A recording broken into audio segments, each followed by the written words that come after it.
porque me dueles? ¿Será porque te quiero?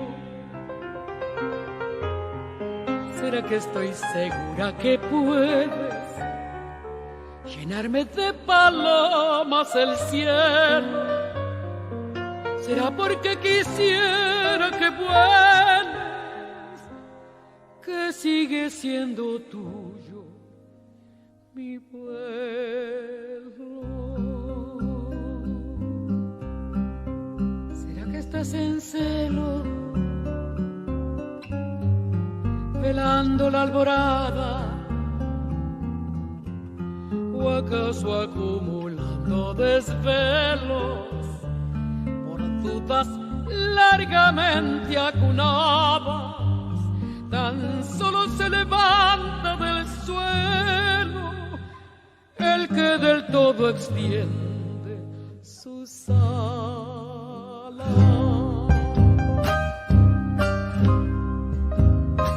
Amada mía, querida mía, ay, patria mía, de tumbo en tumbo se pierde el rumbo de la alegría. Vamos arriba, que no se diga que estás llorando, que tus heridas malavenidas se irán curando. Defiende tu derecho a la vida y juntos seguiremos cantando.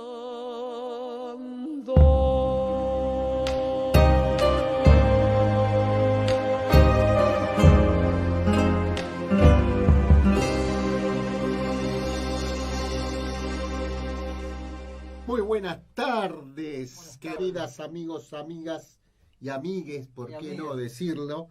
Estamos en una nueva edición de Presente Pasado, un programa de historia para conocer el pasado, entender el presente y predecir el futuro. Acá estamos con el compañero Cris Pulián, el joven historiador, como ya todos sabrán. ¿Cómo le va, Cris? Bien, ¿vos cómo andás, Oscar? Buenas Muy tardes. bien, deseoso de... Vamos a salvarlo al Puma, porque si no, el Puma... Ahí está, Puma, querido, ¿cómo anda? Hoy llegó temprano el Puma, no sé si lo habrán echado de la casa. De la selva de Brasil. Sí, algo pasó, pero llegó tempranito. Llegó tempranito. Bueno, estamos en el capítulo número 4. En el 4, después de la reorganización. Después y aparte, de la reorganización. También de la banda oriental. Exacto, vamos a hacer un cierre de cómo se conformó nuestro país hermano, la República Oriental del Uruguay, como país independiente. Vamos a cerrar con eso y después para el programa que viene tenemos una sorpresa para todos nuestros radioescuchas online, que no se la pueden perder, porque ahí sí vamos a hacer un semblanteo de algunos personajes denominados próceres en nuestra historia argentina, que no son tales próceres. Según la generación del 62, ahí está. El primer prócer argentino. Ahí está. Ahora, después vamos a decir quién es. Y porque nosotros sabemos, o vamos viendo, que la historia oficial es uno de los principales recursos de distorsión educativa que tuvimos, sobre todo en la escuela primaria y secundaria, ¿no? Sí. Cuando llegamos a la escuela teníamos el busto de Sarmiento ahí mirándonos estoico y seriamente como si fuera un gran prócer. Algunos ¿Te puedo agregar algo? Emparentado con lo que decís a las escuelas normales y nacionales de la época. Ahí está, exactamente. De ahí se desprende. Lo tenemos también a otro gran personaje que vamos a ver que no es tan prócer como Rivadavia, y ya estamos adelantando algo de lo que se viene. Y lo tenemos Artigas y Orregos y los caudillos federales ahí un poquito relegados en la historia argentina y en la historia oficial que se nos cuenta en el colegio. Y esto va operando de nuestra corta infancia, ¿no? Cómo nos van metiendo ese sentido común y esa subjetividad y lo que nos van queriendo mostrar. Y por ahí aprendiendo o haciéndonos entender que aquello que nos es ajeno siempre puede resultar mejor a lo propio. Exacto. Y lo tenemos también en el deporte, ¿no? Fútbol, hockey, handball. O sea, y el pato, que es criollo, relegado a un quinto plano. Viene la dominación por otro lado. Viene la dominación por otro lado. Por otro lado. Por otro lado. Y desde la generación de subjetividad también, ¿no? Sí, sí, por supuesto. Podemos inferir entonces que nos quisieron mostrar que siempre Europa fue la civilización y lo criollo o lo meramente propio nuestro es la barbarie. Tal cual. Entonces por ahí vamos marcando este camino de no un revisionismo histórico, sino un repaso de tanto sea de la historia que nos enseñaron en la escuela y en el colegio, y después lo que pudimos ir leyendo, incorporando de más grande, con un joven historiador y un experto en el tema, mi amigo y compañero Cris Pullián. Así que nos habíamos quedado en el capítulo 3, en el exilio de Artigas, ya por 1820. Por 1820, sí, sí. Así que bueno, ya te cedo la palabra y no te distraigo más para que podamos arrancar con lo que nos queda. Por favor, antes de comenzar quería mandar un saludo, si me dejás. Mándelo, por favor. Para la sede 10, que seguramente los estudiantes me están escuchando, no sé si todos, pero algunos seguramente. Responsabilidad, Cristian. Sí, tengo una responsabilidad, pero mejor para mí, así me... Exacto. ¿no? Pero bueno, porque se egresaron. Felicitaciones. Felicitaciones a ellos, se egresaron. Bueno, estuve con ellos nomás 4 meses por una cuestión, ¿no?, de lo que sucedió con la salud, ¿no?, con el tema del COVID. Pero bueno, en estos 4 meses estuvo muy lindo, así que ellos se egresaron, así que les mandamos felicitaciones. Bueno, felicitaciones, por supuesto, me dijiste. La sede 10, en el distrito de José Cepaz, donde yo soy preceptor. Sede 10, para todos los muchachos y muchachas de la sede 10 egresados, felicitaciones. Así que bueno, gracias por acompañarnos también. Gracias por acompañarnos, sí, ¿verdad? Bueno, nos habíamos quedado en Artigas, ¿no? Que ya Artigas ya estaba exilado. Artigas ya no pertenecía más a la política, ya diríamos, sudamericana, ¿no? Ya lo habían vencido. Ya lo habían vencido. Pero bueno, entonces acá tenemos que hablar de la banda oriental, que ya se ha transformado acá en Estado Provincia Cisplatina, ¿no es cierto? Ese es el nombre que va a adoptar a partir de este momento por una cuestión no panorámica. ¿Por qué? Porque Cisplatina quiere decir de este lado, porque está Brasil le está dominando, y la ve al territorio uruguayo de este lado, no como nosotros orientalmente, sino de este lado occidental, ¿no es cierto? Perfecto. Ahí ya tenemos entonces otro de los nombres que el actual país uruguayo se erigió con este nombre también, ¿no es cierto? Bueno, a partir de este momento, lo que va a empezar a suceder en este decenio, ¿no es cierto?, del 20 al 30, que van a empezar a venir los reconocimientos de la independencia de países potencias, ¿no es cierto? O sea, se viene ya en toda América Latina, sí, a partir de 1820 a 1830, un reconocimiento de las potencias europeas, sí, de cierta independencia. De la cierta independencia, muy bien, ¿no? muy bien. Ciertas independencias, diríamos, entre comillas, ¿no es cierto? Porque lo que va a hacer la diplomacia inglesa justamente es, si nos toma a nosotros invisiblemente, la economía y todo, una independencia absoluta no puede haber en ningún momento. O sea que, igualmente, ante la vista, ante los hechos, ante la vista del mundo, acá se va a empezar a reconocer la independencia y nosotros vamos a observar cómo los países van a empezar a generar esto. Pero no todo fue tan simple. O sea, generar una independencia o aceptarla venía a través de algún interés también. Exacto. ¿No es cierto? Venía a través de algún interés. Como Portugal, el 23 de junio de 1821 va a reconocer la independencia antes que se traslade Juan VI nuevamente a Portugal, va a reconocer la independencia. ¿Pero a cambio de qué? De la anexión completa en su totalidad de la banda oriental. Porque acá hay que aclarar algo. Cuando el general Lecor en 1816 empieza a hacer la ocupación y la termina para 1820, no significa que la plaza o el territorio haya quedado ya totalmente anexado administrativamente. O sea, están los ejércitos ocupando todos los departamentos, hay un gobernador en Montevideo, pero no está declarada formalmente la anexión. Exacto. Esto hay que aclararlo, porque eso no significa que obviamente las leyes que se impartieron sean correspondidas, ¿no es cierto?, y aceptadas a la orden que pedía el rey portugués, obviamente, ¿no es cierto?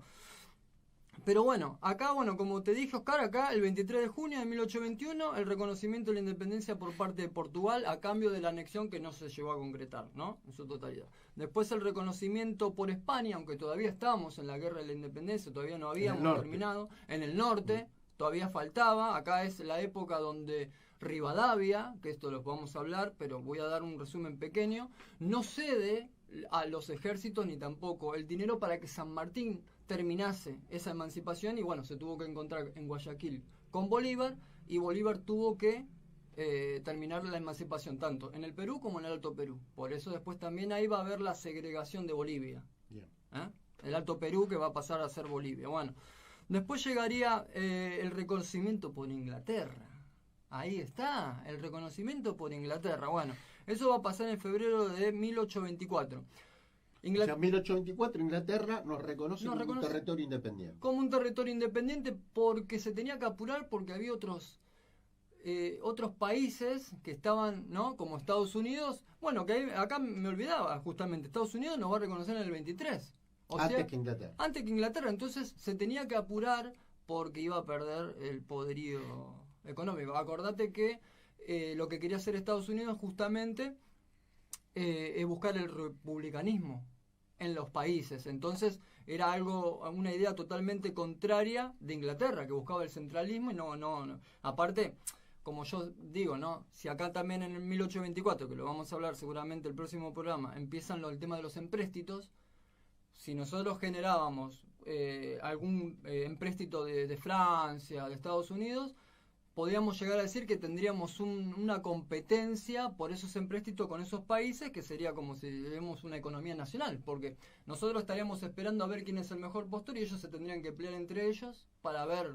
Invertir la carga de la disputa. De la disputa. ¿No? Entonces nosotros lo miraríamos cruzado de brazo, esperando que ellos se peleen a ver quién no... Exacto, claro. Pero acá no va a pasar eso porque Inglaterra se va inteligentemente, porque la diplomacia inglesa, hay que reconocerlo, fue muy inteligente, porque para que domine desde 1810 hasta 1948 las economías, sobre todo la nacional, o éramos muy, ¿no? O éramos muy cispayos, ¿querés decir? Sí. Bueno, éramos muy cispayos. Y la penales, de todo. Inglesa era muy inteligente. Las dos cosas. Sí, la corrupción. Claro. La corrupción. Che, hay esto, generame esta ley, hay esto. No, yo eso no te lo puedo creer. O sea que lo trasladaste. Me vinieron a la mente algunos personajes de la actualidad. Muy bien.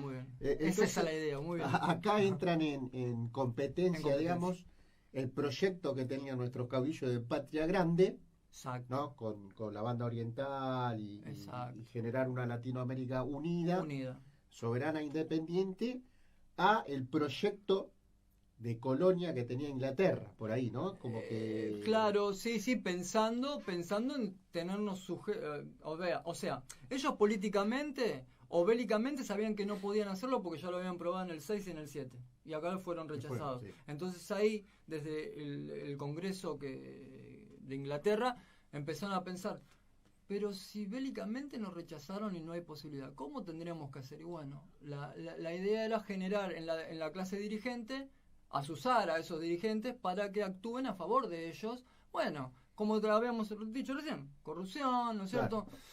Entonces ahí es a donde... Y aparte, perdón, ¿no? Del colonialismo mental también.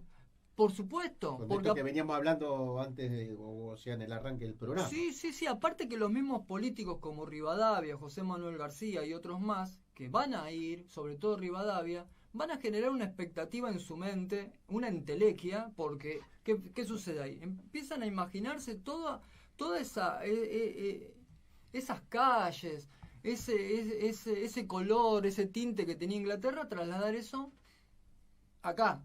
Y muchas veces era incompatible ciertas cuestiones. O sea, la gente acá, la clase popular y todo, tenían una idea de republicanismo ya de por sí natural.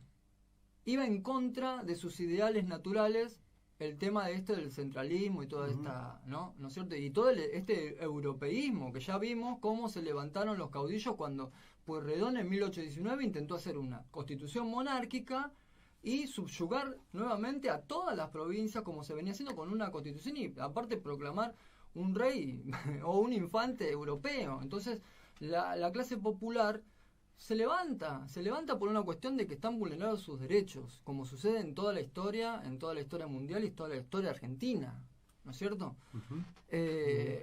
Así que bueno, acá para volver a la escena, estábamos viendo el tema de del reconocimiento de Estados Unidos, ¿no es cierto? Y y acá empieza en 1824 el reconocimiento de Inglaterra. Jorge IV no quería reconocerlo. Es más, te voy a contar algo. A ver, pues. ¿Por qué Inglaterra va a generar esto? Obviamente que va a ser a través de un cambio comercial, obviamente por un tratado. Pero él tenía un amante, Jorge IV. Pero ¿qué pasa con la amante que tenía? Estaba observando a uno de los lores que estaban, ¿no?, de sus diplomáticos. Entonces lo tenía mal, ¿no? Estaba mal, sentimentalmente estaba mal. Entonces esto hubiese salido en un programa de Jorge Rial de la época. eso se me ocurrió decírtelo en este segundo antes que vos. Bueno, Bien. si estaba Rial lo decía ahí. Lo decía ¿no es en cierto? los programas de esa época. Entonces el hijo, que era el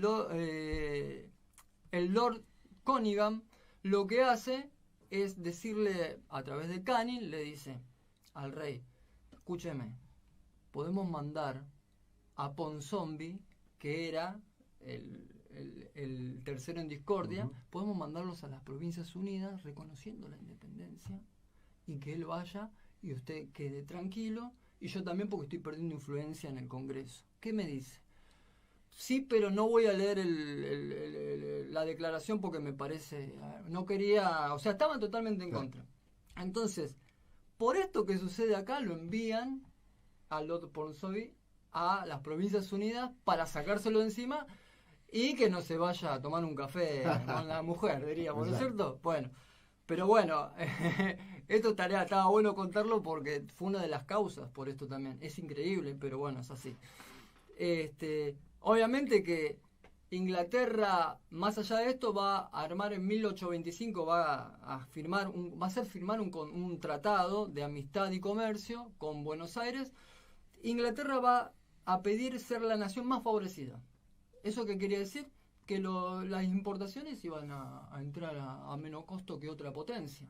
Por eso después Francia, cuando toma el bloqueo en 1838, a Rosas va a pedir eso, una de las tantas cláusulas, cualquiera. Bueno, pero bueno, esto es lo que va a suceder acá. Entonces, Inglaterra, por estas cuestiones, va a reconocer la independencia a través de Canning. O sea que, si vemos la calle Canning, es por esta situación de que nos reconoció la independencia, pero no una independencia sino una independencia por un cambio, ¿no es cierto?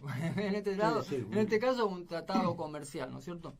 A partir de acá, más atados todavía, porque acá funcionaba todavía el banco de descuento que había comenzado en 1822, que eso lo vamos a hablar seguramente el programa que viene, generaba esto, porque hasta acá, en este decenio, se termina de ir el oro. Se termina de ir el oro totalmente.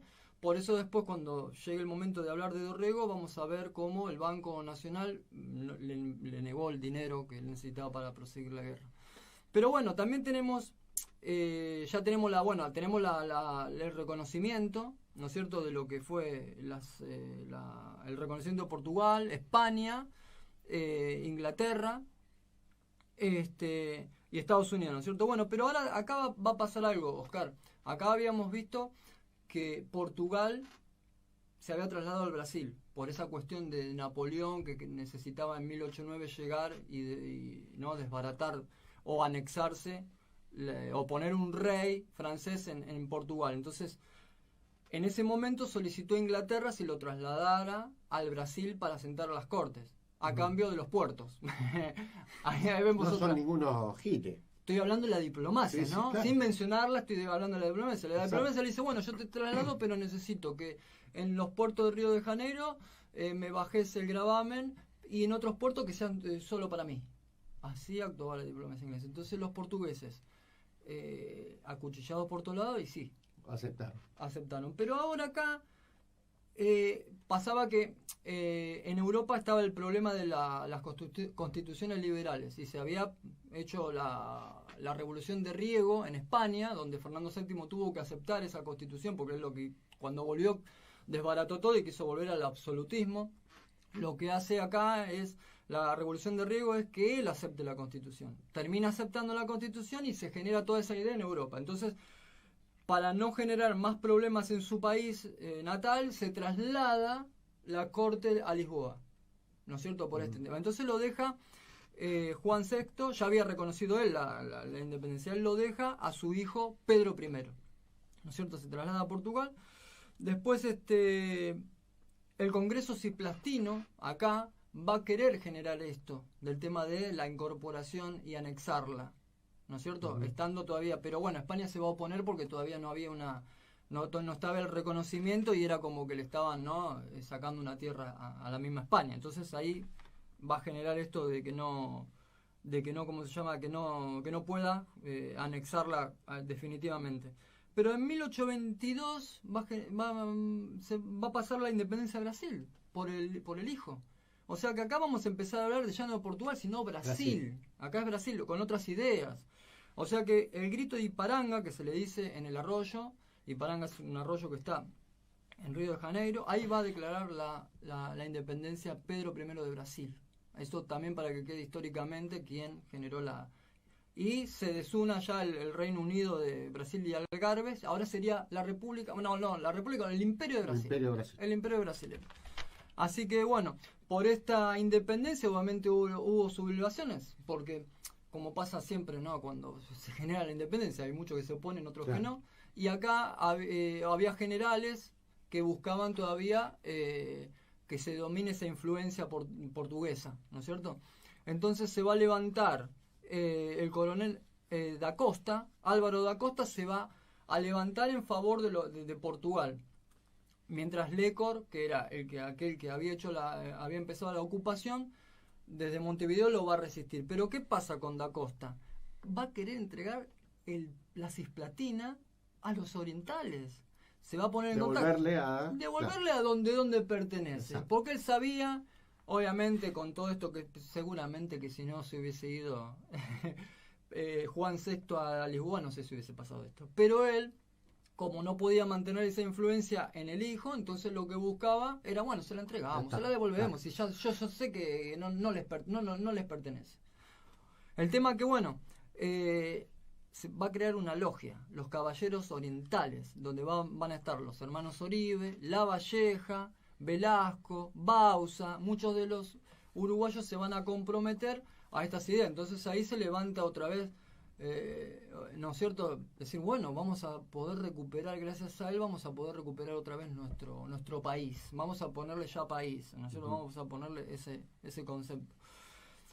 Pero bueno, va a buscar los apoyos a Occidente, o sea, nos va a buscar acá, van a buscar acá. Lo que pasa que da Costa, cuando Lecor va a volver a hacer ya con Brasil, va a volver a tratar de armar ese Congreso Cisplatino para que verdaderamente la anexión quede totalmente en su totalidad para Brasil de la banda oriental. Él la va a desbaratar. Va a llegar a Montevideo, los va a desbaratar y lo va a enviar a San José. O sea, se va a ir a otra ciudad aledaña a Montevideo. Va a quedar ahí, sitiado, diríamos. Pero Lecor no tenía manera ya de poder otra vez entrar en territorio, ¿no?, de la capital. Entonces lo que va a buscar es aliados. Y lo encuentra Fructuoso Rivera. Fructuoso Rivera es uruguayo. Participó en todo lo que fue la historia del Uruguay. Fue presidente 2 veces. Pero bueno, era una persona ambigua, ¿no es cierto? Quien le tire más dinero. Al mejor postor, digamos. Al mejor postor. Más que ambigua. Sí. Al que le tire más dinero, ahí es a donde va a ir. Exactamente. Bueno, ¿y quién le va a prestar dinero? Adivina quién le va a prestar dinero. No me diga que Inglaterra. A través del banco. Mirá vos. De Buenos Aires. Le va a prestar dinero a Lecor para que pueda entrar en Montevideo y recuperar otra vez más. Y va a pasar eso. En diciembre de ese mismo año va a sitiarlo a a Álvaro da Costa, lo va a meter preso, va a poder recuperar Montevideo y ahí con él va a estar preso La Valleja. La Valleja va a ir a... Es muy importante La Valleja. La Valleja, Juan Antonio La Valleja es tan importante, no sé si como Artigas, pero fue un personaje político muy importante de la República Oriental del Uruguay con la recuperación de la misma, ¿no? Va a estar en Río de Janeiro y a través de ese apresamiento va a poder escapar y va a llegar al otro lado del charco. Seguramente que en Río de Janeiro lo habrán ayudado a los ingleses para cruzar. Seguramente que lo habrán ayudado a los ingleses para cruzar. Entonces se va a encontrar con Anchorena, con Rosas, como ya la idea, ellos sabían de toda esta idea de este levantamiento de Da Costa, entonces lo que hicieron fue decir, bueno, vamos a prestarte plata para que hagas la campaña. Entonces Rosa, que era hacendado, Anchorena, que eran los primos, también tenían dinero, prestaron plata. Acá pongo palabras de Scalabrini Ortiz. Scalabrini Ortiz lo que decía en esta parte, pues estoy tratando de buscar las ideas de varios autores acá. Lo que él decía que justamente fue Anchorena que estaba con la diplomacia inglesa, ¿no es cierto? Entonces generó ese préstamo a través de que porque lo que buscaba justamente Inglaterra era que la banda oriental se emancipe, que quede independiente, que no esté ni atada ni a Brasil ni a Argentina. Entonces, depende cómo estaba inclinada la balanza, es a dónde iba a generar. Por ahora estaba con Brasil, entonces iba a generar que nosotros recuperemos la plaza, según las palabras de Scalabrini Ortiz, ¿no es cierto? Entonces, a este movimiento de dinero, en un lanchón van a salir él y los 33 orientales, o sea que si cruzamos en alguna calle que se llama 33 orientales por esto, ¿no? Los 33 orientales junto a Manuel Ignacio Oribe y La Valleja van a cruzar. Ahora la pregunta es, con todas las barcazas que estaban en el puerto, ¿cómo hicieron para pasar los 33 orientales y que nadie los vea? ¿La diplomacia inglesa tendrá que ver? Es una pregunta. Capaz nomás, ¿no? Capaz que le dijo, bueno, a los capitanes de los barcos, ¿no? Déjenlos pasar. Bueno, van a pasar. Pero bueno, anteriormente Rosa había cruzado también sin que lo vieran para alertar, o no para alertar, sino para concertar con los generales uruguayos que estaban, ¿no?, dependiendo de los portugueses, para que se pronuncien y estén a favor de los patriotas. Lo llega a hacer. Lo logra hasta ahí con Fructuoso Rivera, porque te decía que sí y a los 2 segundos te puede decir que no, claro, y te clavaba un puñal.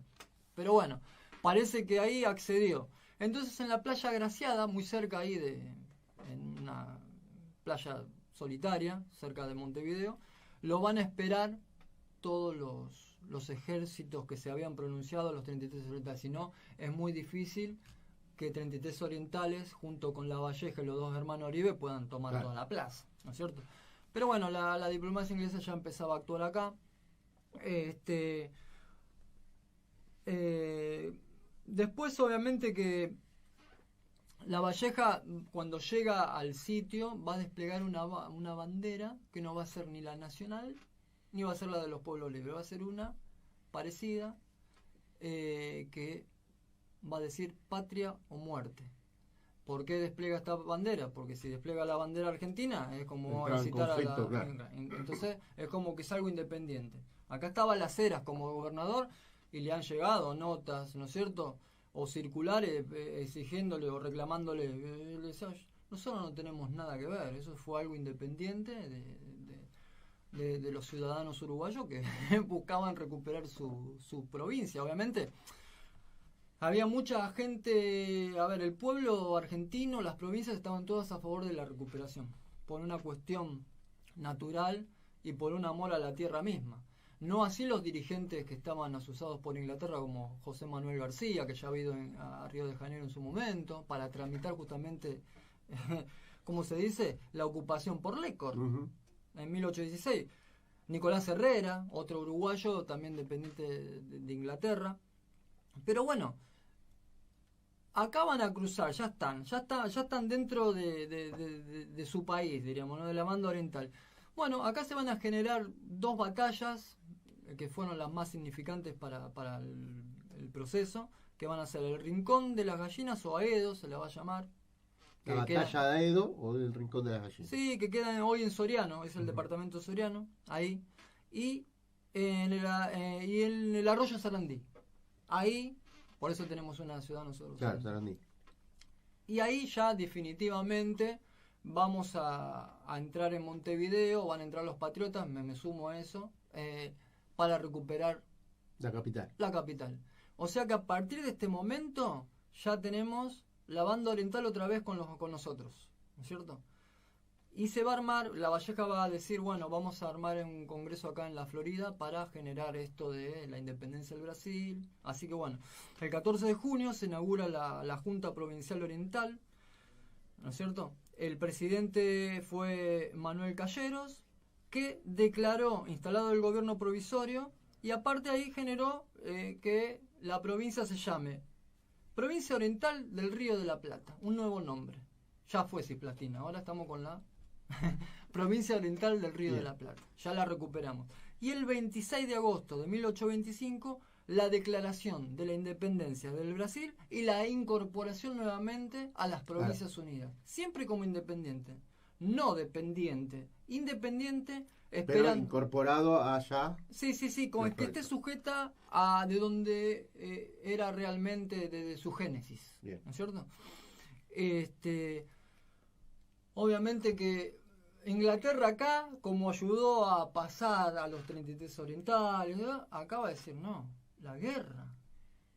Porque no va a querer que la tenga, que otra vez Buenos Aires, porque, ¿sabes lo que pasa, Oscar? Que si nosotros recuperábamos la plaza del territorio, nosotros por la ley fundamental, nosotros lo que íbamos a hacer era tomar los ríos interiores solamente para nosotros, no internacionalmente, porque eso es lo que decían las leyes. Entonces, lo que no querían ellos es justamente que queden las cuencas, tanto del río de la Plata, del río Paraná y Uruguay, a favor ni de Brasil ni de la Argentina. Y aparte, crear una base militar para consolidar su hegemonía comercial. Su hegemonía comercial, ¿no es cierto? Bueno, se va a generar la guerra, Brasil va a declarar la guerra. Bueno, va a ir, obviamente el ministro va a ser, que va a ir a Río de Janeiro, va a ser nuevamente José Manuel García, y acá entra en escena ya Rivadavia como presidente, no de la Argentina, ¿eh? Yo voy a aclarar eso, lo aclaro hoy rápido y lo voy a aclarar la semana que viene. No hay una constitución, no puede ser presidente nunca si no hay una constitución elegida. Fue solamente presidente de Buenos Aires, simplemente por el hecho de que Inglaterra necesitaba una persona fuerte, entre comillas, fuerte en el sentido de que actúe a favor de lo que ellos querían. Por eso lo sacan a Las Heras. ¿Por qué? Porque Las Heras tenía mucho acercamiento con las provincias. Y las provincias eran probos, tenían ideas los dirigentes, ideas no les convenía a Inglaterra. No les convenía. Entonces dicen, no, vamos a sacarlo del plano, vamos a crear una ley de presidente, de ministerio, entonces vamos a generar a alguien que no sea redituable hacia lo que nosotros necesitamos. ¿Y a quién pusieron? Bueno, a Rivadavia. Rivadavia va a ser la persona en la cual va a tener que generar esa paz. No va a tener que seguir la guerra. Lord Ponsonby, que había llegado a Buenos Aires, porque ya como las cortes se habían trasladado, no hacía falta que un embajador esté asentado ya en Brasil. Entonces lo envían directamente acá. Como nosotros ya éramos independientes, no habían reconocido, entonces podían enviar un embajador. Entonces este embajador, Lord Ponsonby, lo que va a hacer es juntarse con Manuel García, ya conocía sus ideales, lo amaban, porque todo lo que hacía, todo lo que pedía Inglaterra con García lo tenían. Entonces, bueno, lo que le dice así, sin formalidad, ¿no? Lo que le decía Ponsonby a Rivadavia es decir, tenés que ir vos y tenés que convencer al Brasil para que se genere la paz. No hay más guerra, no se puede generar más. Pero bueno, Rivadavia temeroso, porque bueno, se podría llegar a poner en contra. Aparte no lo querían. Obviamente que no va a poder él, como es, concretar la paz definitiva, pero lo va a poder lograr Manuel José García. ¿Por qué? Porque Rivadavia le va a decir, mira, andá vos, tratá de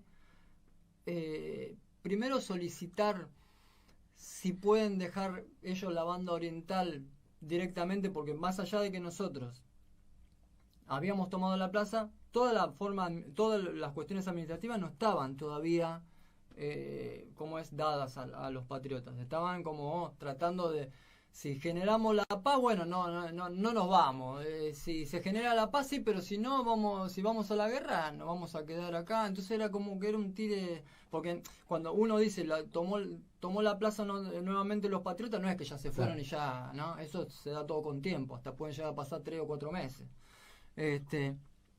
Entonces lo que hace Ponsonby es primero no darle crédito al Brasil para que genere la guerra a través de los empréstitos, porque en esta época también empiezan el tema de dar los préstamos, esto ficticio, ¿no es cierto? Y con Buenos Aires, mientras ellos no ocultasen, o sea, si Brasil no se decidiera a terminar con la guerra y la paz, ahí prestaría, como después pasó, una cierta cantidad a los ejércitos nacionales. Como eso va a pasar, entonces Argentina, nosotros pudimos ir a la guerra y ganarle las 2 batallas. Le ganamos 2 batallas, la de Juncal con el almirante Brown y también la de Ituzaingó con Alvear. Ahí tenemos una ciudad que está en la zona oeste del Gran Buenos Aires, Ituzaingó. Que según Saldía dice Ituzaingó, pero bueno, dice que que se equivocaron en la forma de cómo lo hablaron, quedó así, ¿no es cierto? Quiero eso también. Pero bueno, menos mal, ¿no? Porque es más fácil decir Ituzaingó. Sí, porque de verdad es medio complicado. Ituzaingó, Cutizaingó, medio complicado. Bueno, el tema es que vos sabés que la paz va a firmar la paz García. Va a firmar la paz García. Acá se van a enterar y acá va a pasar, acá va a ser diríamos, la muerte política de González Rivadavia, Bernardino, ¿no? Bernardino. ¿Por qué? Porque lo que va a hacer, mirá Rivadavia lo que va a ser ante los diarios, ¿no? Los diarios, va a pagar a diarios y va a decir, va a mandar a que se pinten carteles en la ciudad de que el culpable de la paz fue García. O sea, lo va a mandar al frente a García y va a hablar en los diarios sobre que la diplomacia inglesa fue quien le impuso esa paz. Por lo menos para ganarse al interior, a ver si respondían. En esa época se estaba dirigiendo la Constitución, que era centralizadora y nadie la quería. Solamente la aceptó la banda oriental, nada más. O sea que acá tenía todas estas en contra. Lo que va a hacer la diplomacia inglesa es, a través de Ponsonby, es llamar al general, a un ejército, para que lo vengan a derrocar. Pero bueno, no va a pasar porque va a renunciar Rivadavia. O sea, la diplomacia inglesa actuaba así. O sea, te pones en contra de sus ideales y estás muerto. Fuiste. Rivadavia a partir de este momento no existió más en la República Argentina o en las Provincias Unidas. Se va a ir a la isla de las Ratas, después se va a ir a una isla que se llama Santa Catalina, va a pasar a Río de Janeiro, de Río de Janeiro se va a la Cádiz y va a morir a los 65 años en 1845, olvidado.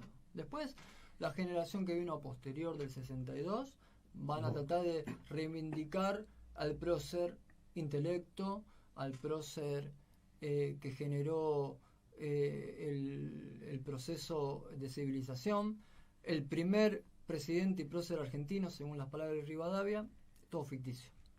Todo ficticio porque si hablamos de él como primer prócer, según la historia oficial, entonces tenemos que hablar de un montón de gobernadores que han puesto verdaderamente la piel y muchos héroes anónimos que han muerto por la patria. No está mal hablar del Pacto Federal, de la Confederación Argentina, del mismo Artigas. Eso estoy como contradiciendo la historia oficial que por eso después yo la semana que viene voy a tratar de hablarlo con más detalle. Vamos a explayarnos un poquito más sobre la figura de... Sobre la figura pero bueno, acá había que contarlo porque obviamente formó parte de este proceso que se dio. Formó parte, claro, tal cual. Bueno, obviamente que, bueno, como te había dicho, la constitución centralizadora, la opinión pública en contra, hizo que pasara eso. A partir de este momento se va a disolver esta ley de presidencias, porque aparte él había federalizado toda Buenos Aires. O sea, iba desde Tigre, iba hasta el puerto, hasta el puente de Márquez, que queda, ¿sabes a dónde quedaba el puente de Márquez? ¿Cómo? Decime. Sí, quedaba, ¿viste la estación de Paso del Rey del tren del ferrocarril oeste? Sí. Bueno, quedaba ponerle a 2 kilómetros yendo para el lado de Capital. Hay más o menos para ubicar, pues ya no existe, no hay nada. Hasta ahí, más hasta lo que es bueno, sí, no, hasta acá. Eso era todo lo que era la capital de Buenos Aires. Y lo demás, lo de Pergamino, todo lo demás departamentos, las demás ciudades, se iban a elegir 2 provincias más. Lo que pasa que cuando se capitalizó, obviamente han perdido muchos, las instituciones han perdido muchos derechos, porque todo decaía en el gobernador, en el presidente que era Rivadavia, ¿viste? Bueno, acá va a volver la ley fundamental con Dorrego como gobernador. Y Dorrego, político probo, que estaba a favor de lo que es la guerra. Era un dilema contra la diplomacia inglesa, era un problema Dorrego.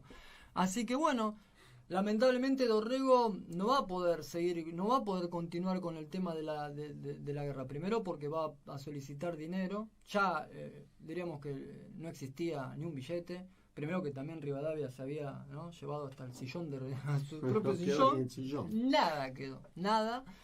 O sea, el famoso sillón de Rivadavia es una mentira. Es una mentira, ese no sé de qué debe ser. Claro, no sabe. Por eso, así que también se lo ha llevado.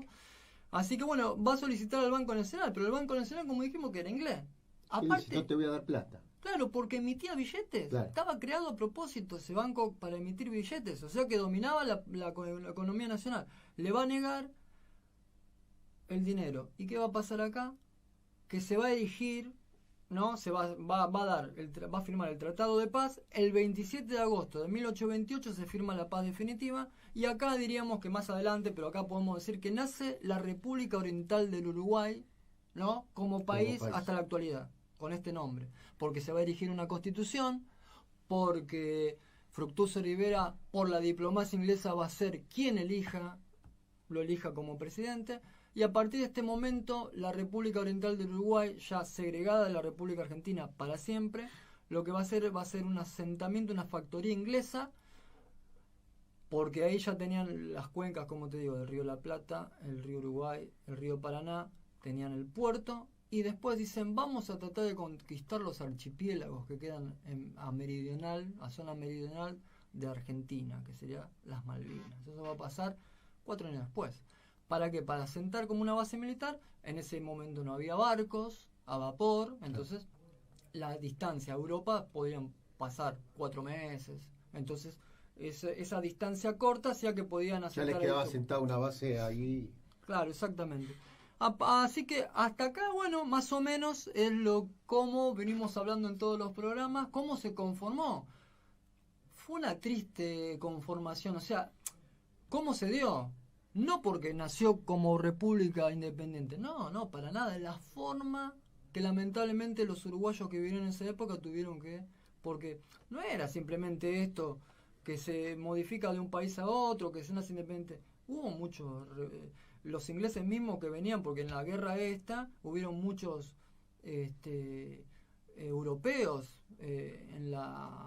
mercenarios, y saqueaban, robaban, violaban, o sea que no fue, claro. Algo tan como que solamente se declaró la independencia y nada más. Aparte, las constituciones liberales estaban hechas a favor de Inglaterra, porque en los artículos hablaba de la liberación, o de la dominación de los ríos y todo, y eso significaba que una vez que estaba acentuado y firmado y declarado por un presidente, no podían contradecir eso. Por eso se eligieron las constituciones, la de Cádiz, todas las constituciones que se fueron surgiendo liberales en toda esa época fueron a favor de Inglaterra. Inglaterra fue quien impuso esto. Eso está bueno que quede claro. Y te traje algo. ¿Queda tiempo, Oscar? Sí, estamos. Bueno, porque cuando se da el tema de la paz, y obviamente que Argentina y Brasil ya no tienen nada que ver, se tiraban, pero no tenían nada que ver ya con el territorio. Se hizo una convención preliminar que establecía, ¿te puedo decir los 6 puntos que son cortitos? Decía, la renuncia, pedía la renuncia de Brasil y la Argentina a la provincia de Montevideo, llamada hoy Cisplatina, que se constituirá en Estado libre e independiente. El 2, Ambas naciones se obligan a defender la independencia e integridad del nuevo Estado. 3. Un Congreso Oriental redactaría una constitución que sería examinada por comisarios de la Argentina y Brasil con el único fin de ver si en ella se contiene algún artículo que se oponga a la seguridad de sus respectivos estados. 4. Las tropas argentinas y brasileñas evacuarían el territorio oriental dentro de 2 meses. 5. Canjeado el convenio preliminar, se nombrarían plenipotenciarios para el tratado definitivo. Si lo que no es de esperarse, decía el artículo 18, las altas partes contratantes no llegasen a ajustarse, no podrán reanudar las hostilidades sin previa notificación hecha recíprocamente 6 meses antes con conocimiento de la potencia mediadora Inglaterra. Este artículo que habla acá, va a suceder esto en 1851 cuando declaran la guerra a Rosas, que se van a, creo que se van a anunciar en septiembre la guerra para que se haga, que después fue en febrero. Esto hacía eso que después sucedió. Y después el último dice, el 6, dice, por un artículo adicional, Argentina y Brasil se reservan por 15 años la navegación del Río de la Plata y sus afluentes. O sea, que nos venían a imponer, yo no puedo creer, leo esto, yo digo, loco, o sea, no, perdón, no dije loco, pero... No, está perfecto. Pero no se puede creer, o sea, por eso después, yo siempre lo pongo a Rosas, ¿no? Como el hombre fuerte de la Argentina en el siglo XIX, ¿no? Él fue verdaderamente quien...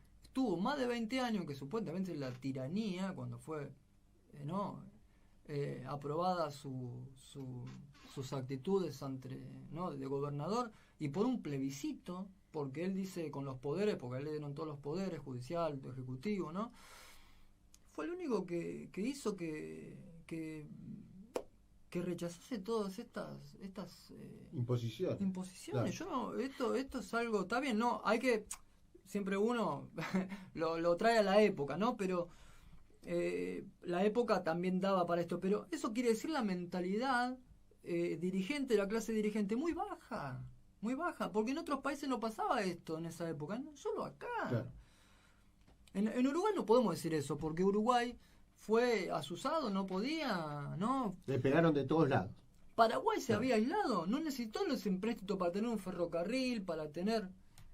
Pero eso era por la mentalidad. Mientras todos tengan una mentalidad unida y un sentido común a algo, no puede haber penetración de ninguna clase foránea. Claro, exacto.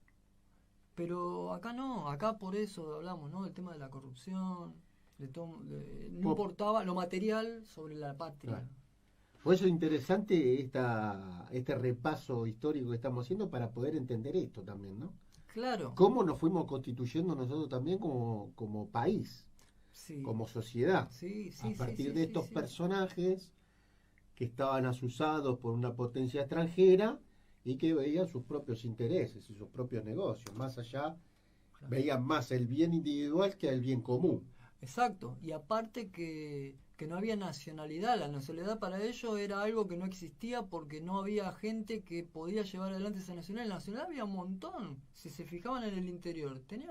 La nacionalidad no es simplemente llevar el país se lleva de una manera nacional cuando todo el pueblo acepta las condiciones que sean hechas por un gobierno a favor de todos. Esa es la nacionalidad, no la nacionalidad mirando desde afuera hacia acá a ver si podemos, que estaba bien hacer carretera, que estaba bien poner monumentos, eso no estaba mal. El tema es cómo llevar a eso. ¿Quién pagaba todas esas cosas? ¿Ellos o la gente cuando le cobraban a los ferrocarriles ese 7%? Los ferrocarriles podían tener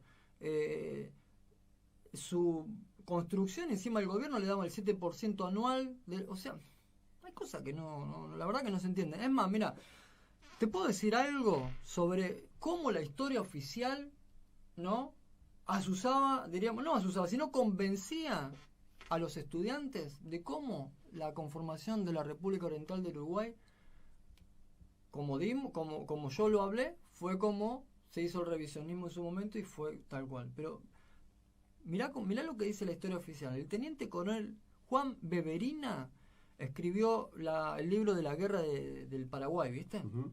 Y él con este libro educaba a los suboficiales y le decía, Escucha, la severa lección dada al Imperio del Brasil en Ituzaingó, el 20 de febrero de 1827, lo alejaba momentáneamente de la provincia cisplatina. Pero el gobierno argentino, cansado de tanta lucha, quería la paz y tranquilidad a todo trance. No trepidaba un año más tarde en conceder a la banda oriental su independencia. Un país que se cansa de defender su frontera, decía. País que se cansa de defender, o sea que todos estos suboficiales fueron creciendo. Esto estamos hablando para 1900, ponele 15. O sea que todos fueron creciendo con esa educación, porque el tema de los empréstitos es una educación que se dio. Rivadavia hizo una educación con el tema de los empréstitos para la clase dirigente y después fueron optando hasta llegar al FMI también. Eso es una educación que se dio en su momento. Claro, bueno, fue una línea que fueron trazando y que fueron imponiendo en lo que venimos hablando desde que empezamos en esta nueva etapa de presente pasado. Sí, sí, sí. O sea, de la línea que se fue tomando y que fue bregando la historia oficial para alimentar esta subjetividad y este sentido común. Y para mantener esa ideología y para mantener acallada a la gente y que piense, como decías vos hoy, que los federales fueron no tiránicos y que verdaderamente los placeres, como vos dijiste, Sarmiento, Mitre, fueron los que construyeron el Estado. Que se hizo la conformación del Estado.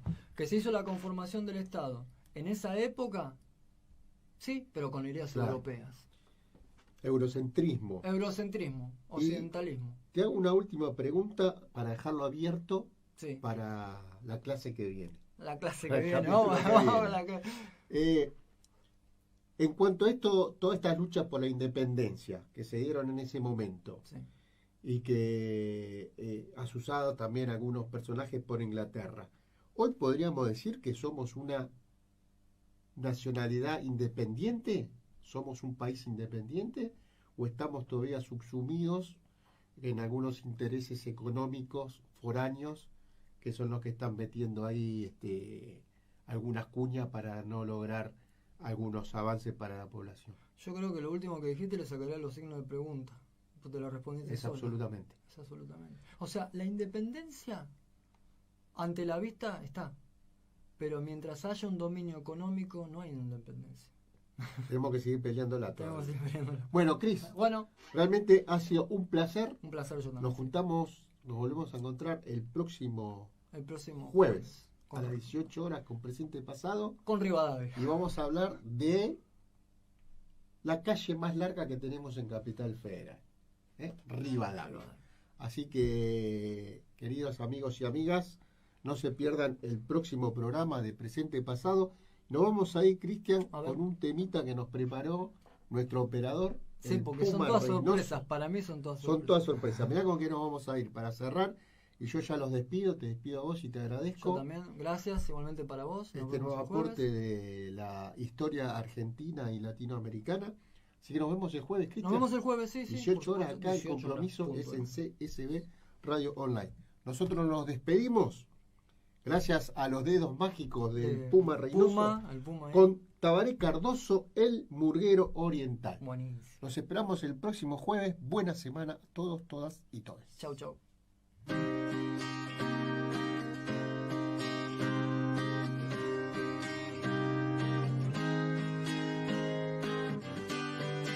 La noche azul, melancolía de los días de un febrero que se fue, colgando un tul en el perchero del ayer perdido. Fotos prisioneras en el fondo de un baúl, mi eterna.